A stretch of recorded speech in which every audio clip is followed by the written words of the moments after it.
Sí. Se está viendo, ¿no? El, el PowerPoint. Sí, Es que, bueno, me sale que aquí algo de un error y bueno, no sé. Bueno, el punto, como les decía, esta fórmula viene de lo que viene a ser el, con otro colorcito lo haremos. ¿Se acuerdan que teníamos la potencia bruta era igual a la presión media efectiva por directamente vamos a poner acá la cilindrada dividido entre el número de tiempos por las revoluciones dividido entre 60. ¿Ok? Esta era la fórmula que hemos visto anteriormente. Antes, bueno, había aquí área del pistón, longitud, la carrera, el número de cilindros, que bueno, que llegaría a ser esto, ¿no? La cilindrada directamente. Y acá es lo que les decía, que entraba en que había una fórmula que entraba en su examen y era, hay una fórmula de la presión media efectiva en su libro del INGE, de la presión media efectiva. Perdón si no estoy respetando la nomenclatura, solo que no me estoy acordando bien. El detalle de esta fórmula era que nos decía que la presión media efectiva era igual, a ver, un cachito.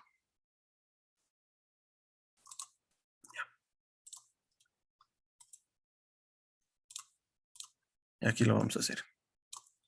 Esto quiero hacerlo para mostrarles de dónde viene, ¿no? Hemos dicho que la potencia bruta era la presión media efectiva por la cilindrada sobre X, por las revoluciones sobre 60. ¿Ya? Hay una fórmula que nos habla de que la presión media efectiva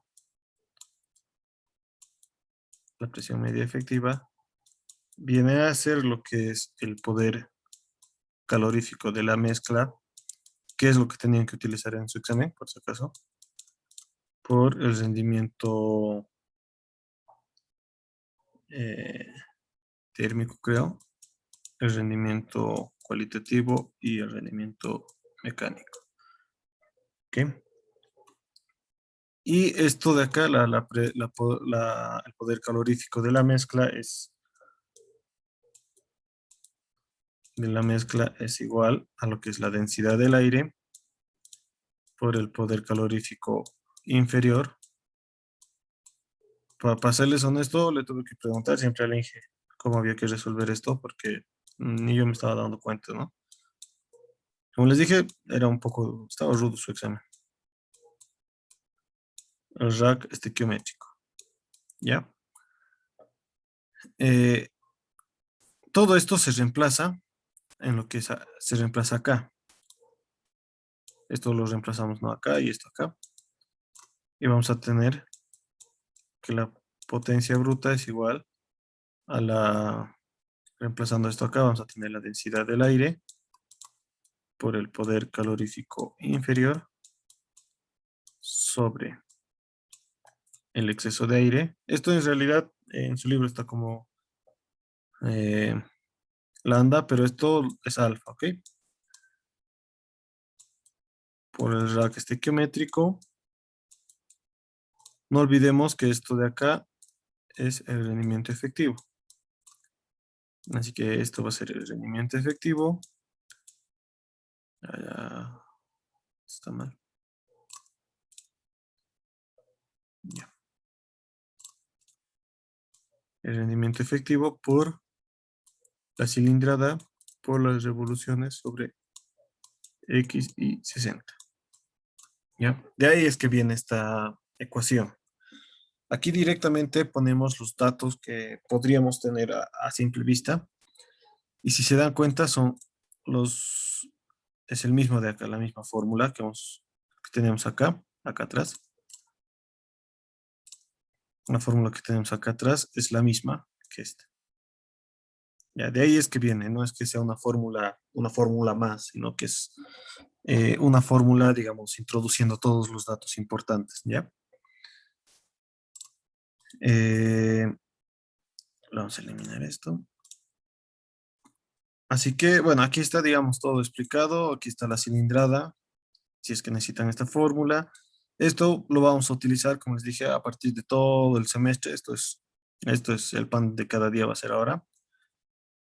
Y esto también es importante, que bueno, por el momento no nos va a afectar mucho, pero van a ver que más adelante va a ser todo esto.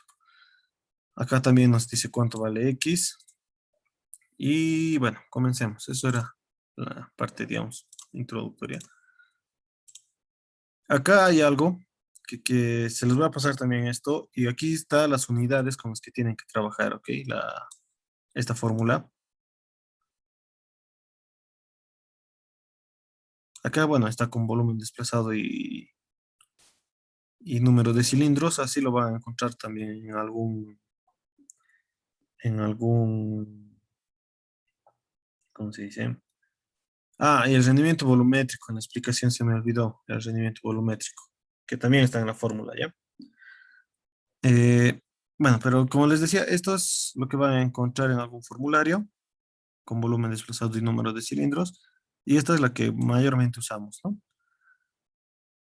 Esta es la otra fórmula muy importante que también vamos a utilizarla todo el semestre, y es el del rendimiento volumétrico. Con el ingeniero han debido ver que el rendimiento volumétrico es la masa de aire real sobre la masa de aire teórica, ¿no? Y como les dije en la anterior clase, hasta el momento ese iba a ser nuestro único criterio de rendimiento volumétrico, ¿no? Ahora, entrando a lo que es el rendimiento volumétrico, esta es nuestra otra fórmula y esto está, por ejemplo, explicado en ay, se me olvidó el nombre, el HOVAC. En el HOVAC está explicado cómo se resuelve, bueno, no cómo se resuelve, sino cómo se llega de esto que llega a ser el rendimiento volumétrico, que es la masa de aire real sobre la masa de aire teórica, nos explica cómo llegamos a esta fórmula. ¿Ok? Eh, si no mal recuerdo, en su libro del ingeniero Peña también está, del ingeniero Peña Aranda, también creo que está un poco deducido esto. Ya, solo que tiene algunas variantes acá. Eso no lo recuerdo bien, pero al menos en el HOVAC está deducido esto. No se los va a deducir porque hace, va- no es como una deducción, digamos, de fórmula, sino una deducción teórica, así va cambiando ciertos términos, ¿no?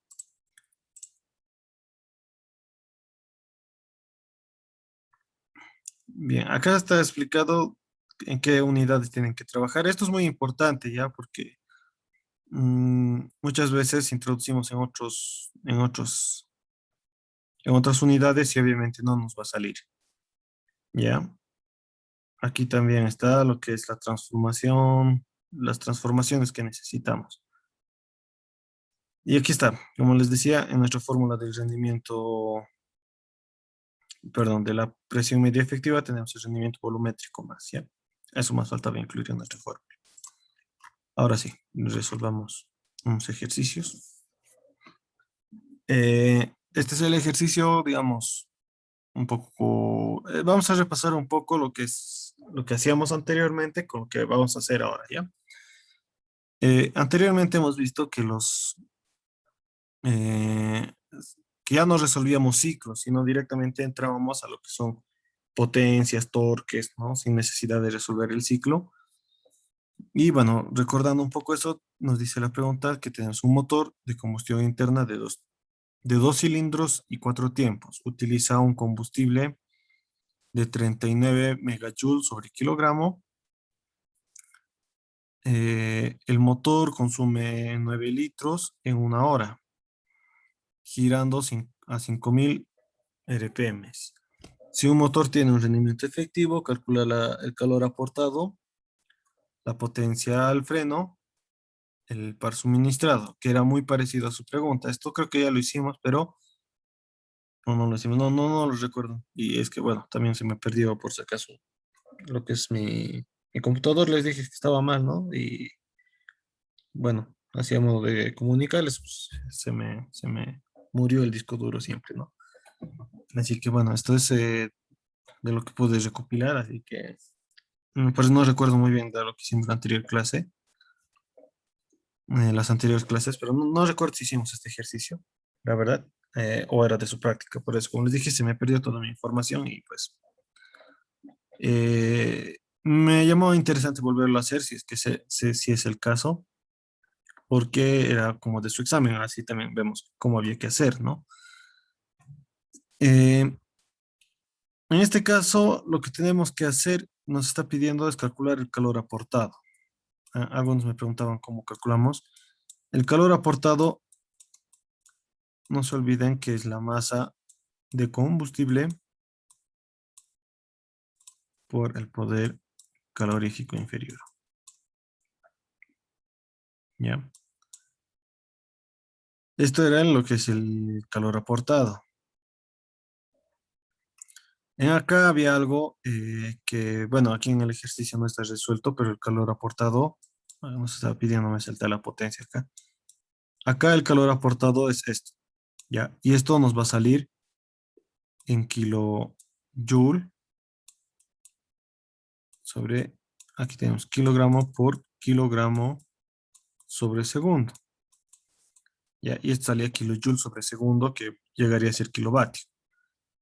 Algo que les pedía en su examen era calcular en kilogramo por minuto, si no mal recuerdo. En kilojoule por minuto. Así que solo había que convertir estos minutos, estos segundos a minutos, y era la forma en cómo tenía que resolverlo. ¿Ya? Ahora, había algo un poco raro en su examen y era que decía sobre kilogramo de masa de aire. Y esto había que deducir de lo que es el rack. Iban a tener una fórmula. Eso se deduce ahorita, no lo vamos a hacer. Pero el detalle es que en vez de colocar esta masa de combustible, hubieran puesto una fórmula en función del rack. ¿Ya? En función del rack. Y esto obviamente nos va a dar en kilogramo aire sobre kilogramo de combustible. Y la idea de esto es que el kilogramo de combustible perdón, con el kilogramo del poder calorífico se iban a anular y hubiéramos tenido los kilogramos de aire, ¿no? Esa era la idea más que todo. Ahora, bueno, como les dije eso, así se calculaba el calor añadido. Aquí no lo estoy calculando, se los voy a cambiar. Pero la potencia tenían que sacarla de acá. Tenían lo que era el rendimiento efectivo, tenían lo que es el consumo de combustible. Esto llega a ser el calor añadido, ¿no? Así que de acá ustedes tenían que calcular la potencia. Y bueno, el torque de la misma manera, con esta fórmula tenían que resolverlo. No con esta, como les dijo, esto solo es por cuestiones de MATCAT. Acá, bueno, el 30 llega a ser, ¿no? El factor de conversión. Acá, como el MATCAT convierte las unidades automáticamente, no es necesario introducir este 30, ¿no? Esto les explico por si alguno también se anima a resolver estos ejercicios en MATCAT, se les va a hacer más fácil. Acá está el calor añadido. Así que esto tenían que introducir acá y calculaban la potencia. Y el calor efectivo, el consumo efectivo de combustible era la masa sobre la potencia. Eso era más o menos lo que les pedían en el examen. No, esto de la presión media efectiva ya creo que no entraba en su examen, pero esto lo tienen que despejar de esta fórmula, ¿no? De esta fórmula despejamos la presión media efectiva y calculamos los datitos que nos falta, que es el área del pistón y la carrera. Y de esa forma calculamos esto, ¿no? Esto, como les dijo, es para que tengan a modo de repaso y para que pues, vean cómo la primera parte era parecida a la de su examen, ¿no? Bien, ahora entrando a lo que son nuestros ejercicios, tenemos este motor Detroit, este es el ejemplo por excelencia porque utilizamos casi todo. Me gusta mucho, la verdad, este ejercicio. Es bastante interesante. El motor, este nos dice, es un motor Detroit de 2 tiempos de 6 cilindros en línea cuyo diámetro de pistón es de 100 milímetros, cuya relación carrera-diámetro de pistón es 1,5. El motor tiene una relación de compresión de 18 girando a 2000 RPM. Funciona con un exceso de aire del 20% y tiene una relación estequiométrica de 14 a 1. Nos da también el rendimiento efectivo. Nos dice que consideremos condiciones, condiciones ambientales normales. Que llega a ser esto, ¿ya? Esto es como les expliqué ya en algún momento. Cuando no nos diga, esto se los aclaro, cuando no nos diga sobre las condiciones, ustedes van a asumirlo como si fuera presión un bar y 20 grados centígrados, ¿ya? O si les dice condiciones normales, ¿ya? Bueno, pero al menos si no les dice, lo utilizan esto más que haya algún cambio en eso. Luego nos da el poder calorífico inferior y nos pide calcular la potencia y el consumo específico de combustible. En esta, como les dije, lo primero que hay que hacer es sacar todos nuestros datos, recopilar todos nuestros datos. Es una buena forma de saber qué datos tenemos y empezar a resolver. Y algo muy importante acá, en esta resolución de este tipo de ejercicios, es introducir primero nuestra fórmula del poder de la potencia efectiva. ¿Y esto por qué? Porque a medida que vamos a ir viendo, vamos a tener datos, por ejemplo, nos va a pedir algún dato, la cilindrada nos puede pedir calcular y vamos a ver qué datos tenemos y qué datos no. Ahorita lo vamos a demostrar. Por ejemplo, tenemos el poder calorífico. Acá está. La cilindrada no nos está dando directamente, pero nos da número de cilindros, diámetros de pistón y una relación diámetro-carrera, así que podemos calcularlo, ¿ya? Las revoluciones nos da, el rendimiento volumétrico no nos da. Esto siempre vamos a tener que calcular, así que lo vamos a dejar como doble incógnita. El rendimiento efectivo nos está dando, es del 35%. La densidad del aire no nos está dando, pero tenemos las condiciones del aire, así que podemos calcular. Tenemos el rack, que nos dice que es de 14 a 1, el exceso, 1,2. Esto es factor de conversión, por si acaso, el 60 es factor de conversión. Ustedes cuando lo resuelvan a mano, por favor, no se olviden de poner el 60.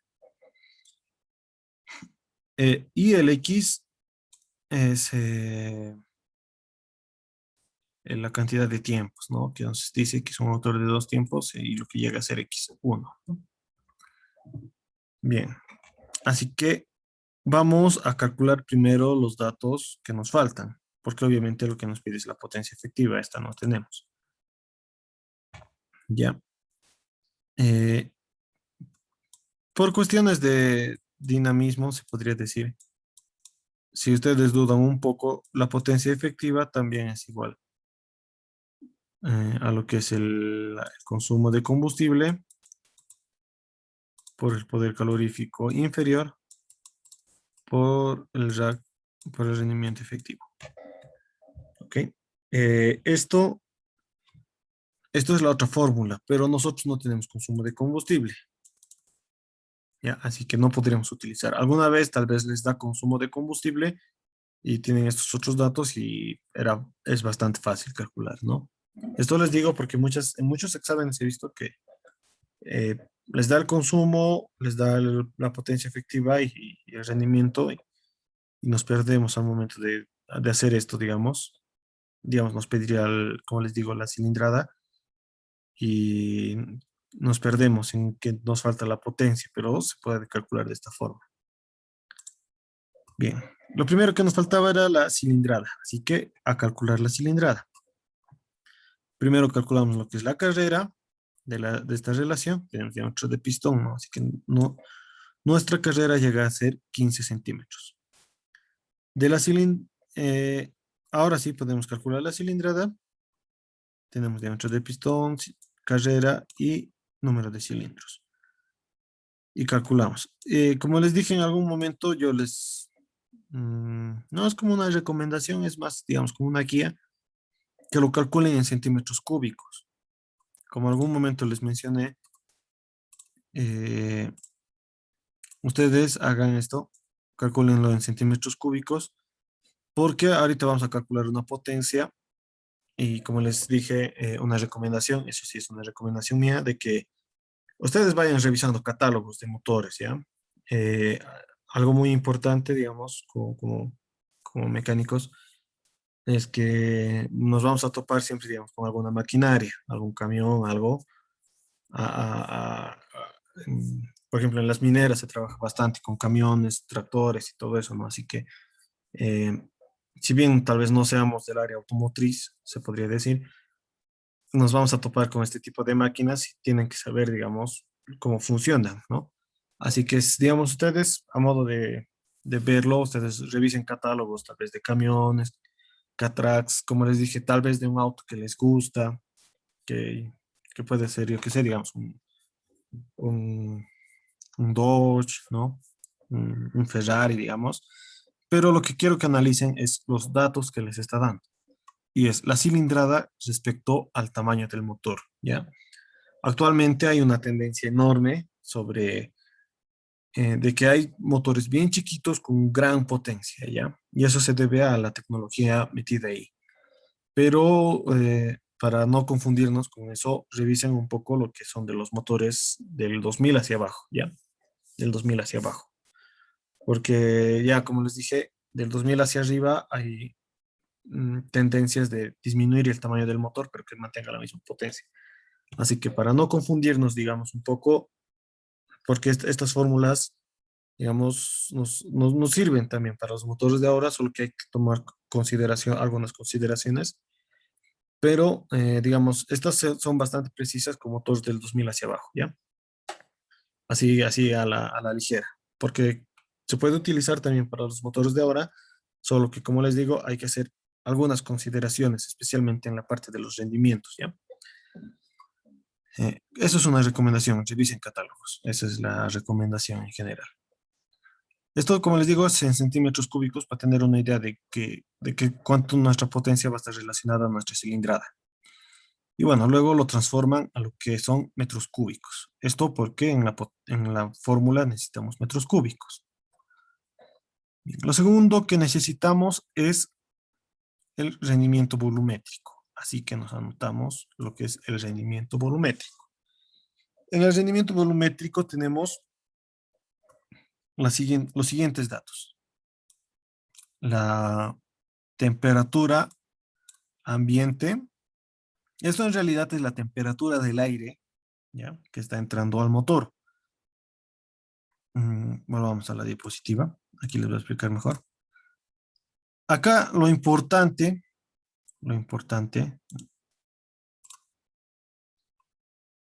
acá está el rendimiento. En este otro vamos a ver. Acá lo importante en todas estas fórmulas de rendimiento volumétrico es esto. Aquí, por ejemplo, vamos a tener la presión del aire, que le vamos a llamar presión cero y temperatura cero. ¿Ya? Y esto nos va a dar una densidad. Ok, esto es acá. Esto es muy importante porque más adelante vamos a ver que estas condiciones cambian y es muy importante saber dónde está, en dónde estamos considerando el aire, ¿ya?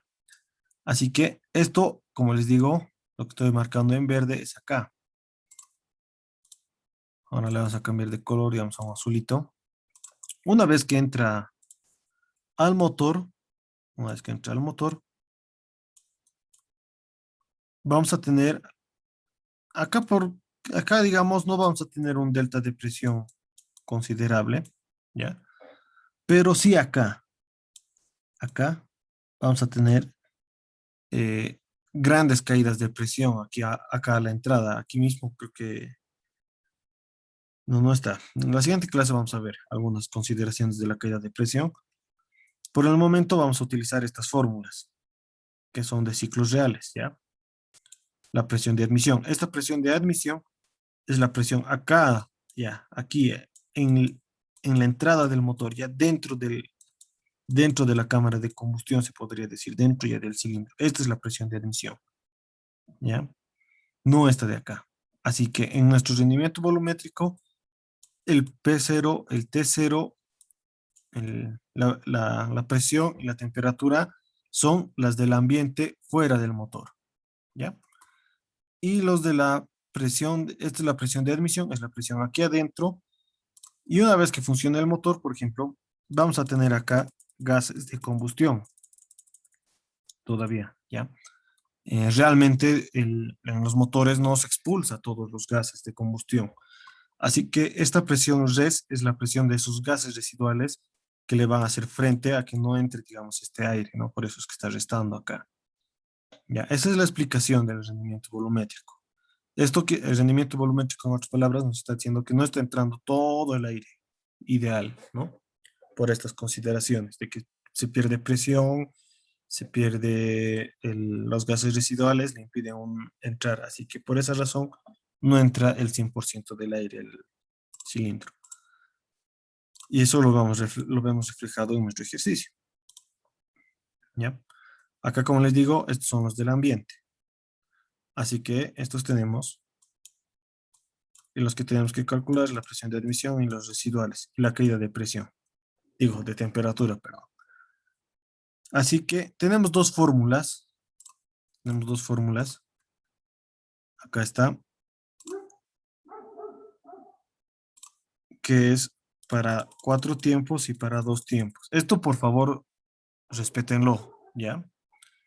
Respétenlo, al menos en el examen, porque si bien, por ejemplo, no nos vamos a ver, nosotros, digamos, asumimos 0,9 o 0,85, uno diría no varía mucho. Y sí, la verdad, hace variar un poco, no vamos a decir mucho, pero hace variar.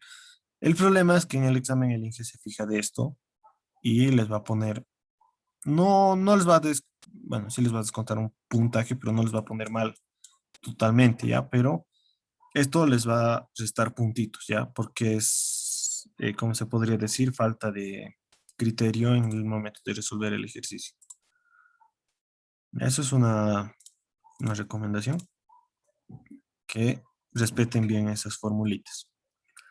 Así que nosotros vamos a utilizar el de 2 tiempos y vamos a tomar el del medio. Más adelante les voy a explicar las diferencias de cuando tomar el de los extremos, ¿ya? Pero por el momento vamos a tomar el del medio, que es 0,955, para ser precisos, ¿no?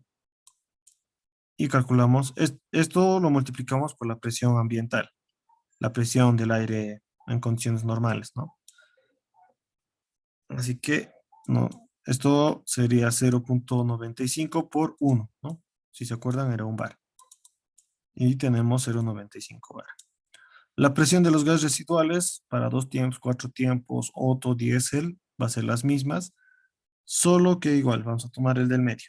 Algo muy importante que sí les voy a adelantar es que si toman el del extremo de acá, en la de admisión, tienen que tomar el del otro extremo en los residuales, ¿ya? Y de la misma forma de este otro. Así. Esto es cruzado, ¿ok? Esto quiero que se acuerden porque muchas veces igual alguno, digamos, toma 0,85 y le pone 1,1 y no está bien tampoco, ¿ya? Esos son errores de concepto y la verdad, como les dije, si bien no les va a anular la pregunta, les va a descontar un puntito, digamos, que vale 10 y todos hacen bien, digamos, obviamente les va a hacer variar sus respuestas, ¿no? Así que mucho cuidado en esa parte. Ahora creo que el tiempo ya se nos va a ir, así que cuando se corte, vuelven a entrar, por favor, ¿ya? Bien. Ahora a los gases residuales, tomamos el del medio y por un bar llegaría a ser lo mismo, ¿no? 1.17,5 bar. Y bueno, esto es el incremento de calor para motores diésel, está entre 20 y 40. Aquí no hay que multiplicar por nada, solo hay que tomar así dato en seco. En realidad van a encontrar que esto está en centígrados, pero la verdad, si lo hacen la conversión, van a ver que les va a salir mal. Así que ustedes tómenlo así, 30 y ya. No se compliquen en la unidad. Aquí lo vamos a tomar igual el del medio, 30, ¿ya? Y con todos estos datos calculamos lo que es el rendimiento volumétrico, que nos sale 85.46. Sobre el rendimiento volumétrico, no es que sea un dato oficial, no es, como les digo, oficial, no lo tomen como una ley, una regla, pero en mi experiencia, en resolviendo los ejercicios, les digo de que en este tipo de ejercicios, el rendimiento volumétrico no tiene que estar, digamos, por debajo, digamos, del... esto lo borraremos. El rendimiento volumétrico no tiene que estar está, digamos, entre 70 a 90%, ¿ya? Si le sale, digamos, 60, alguito habría que revisar, o si le sale, digamos, 95, alguito habría que revisar, ¿ya? Eso es, como les digo, no es ley, no lo encuentro en ningún lado del libro, pero en lo que he ido resolviendo ejercicios, no, no, no he visto que varíe, digamos, por debajo de 70 y arriba de 90, ¿ya? Ahora, digamos, si lo revisan y sale así, y digamos, tienen duda en el examen, me preguntan también, y yo se los voy a verificar, ¿ya? Si tienen esa duda. Pero si lo revisan y ven que no, que todo han hecho bien, entonces debe estar bien también, ¿no? Pero, como les digo, es muy raro que salga fuera de estos parámetros en este tipo de ejercicio, ¿ya? Porque hay ejercicios en el anterior capítulo que sale rendimientos volumétricos del 50%, ¿ya? Y eso es en esos casos, en estos casos les estoy diciendo, en este tipo de ejercicios. La densidad del aire. Calculamos la densidad del aire, que llegaría a ser eh, la presión. Esto lo van a introducir en pascales, por favor, pascales. Esto va a estar en Kelvin y esto vale 287 kilojoules sobre kilogramo grado Kelvin, ¿ya? Y esto les va a dar la densidad del aire. Y bueno, ahora con todos esos datos, acá lo incrementamos al 60 porque pido que se equivoquen. Como les dije, el 60 es un factor de conversión y el MATCAD ya no necesita factores de conversión, así que mucho cuidado en eso. Yo aquí les estoy diciendo que ustedes cuando hagan a mano utilicen el 60. Y aquí ya está.